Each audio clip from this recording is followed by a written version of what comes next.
You know, when Carson and I started preparing for this, we dug into these journals that I kept 17 years ago.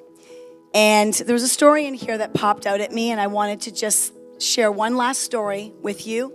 And then we'll have some great coffee. And I told a story about an empty pot.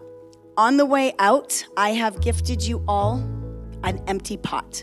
I would like you to take it with you. You put your change in there, your phone charger in there. But when you look at this, I want you to think about tonight, and I want you to pray for this organization, because prayers have got us as far as we have come. Going back to this journal, some of you might recall that I told you I was going to MD Anderson, and I was going to meet with the best pediatric oncologist at MD Anderson. His name was Dr. Ritter, wore a bow tie, and all the kids loved him.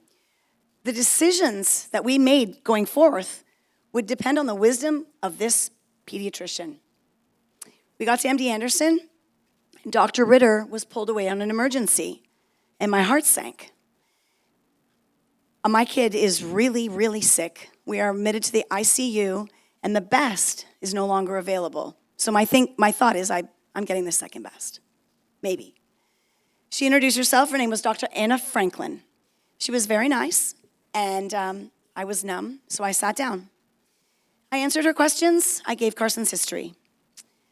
And she said to me, listen, I am your family's oncologist, but I am also a mother. And I want you to know that mother's intuition trumps science 100% of the time. I said, okay. Didn't think anything of it. She asked me a few more things, and then she said, now, it's going to get busy, and I do rounds, and I come and go, and it's quick. If you feel like something's wrong, if you sense something's wrong, I need you to tell me. I said, okay. She said, just say, Dr. Franklin, it's not my kid. Again, I thought nothing of it, and we started treatment. The first 3 rounds were awful. He lost weight, he lost his hair. Our family was hanging by a thread. We get to round 4, and we get to round 5. Round 5 was a drug called cytarabine. It was to be administered intrathecally, which means through the spine. He came back to the room, and he was angry. He was agitated. Remember, I said he always smiled. This day, he wasn't smiling. The nurses gave him a purple popsicle, and he glared at me. He glared at me like that. So Dr. Franklin comes in the room, and I'm like, he's got a fever. He doesn't look good. She said, Michelle, we've been through this, fever, blah, blah, blah, blah. And she went to put her hand on the door, and I said, Dr. Franklin, that's not my kid. She turned around. She took one more look at him. She rushed out of the room. She came back with, felt like 100 people in white coats.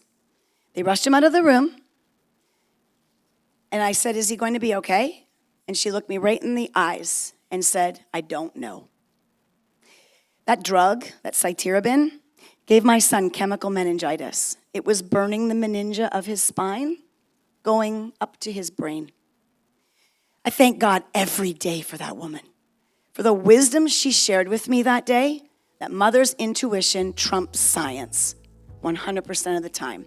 So now I'm asking you to trust me in this wisdom. Prevention will trump early detection 100% of the time. Guys, I cannot do this alone. I am so thankful that you've all come out tonight. I love each and every one of you.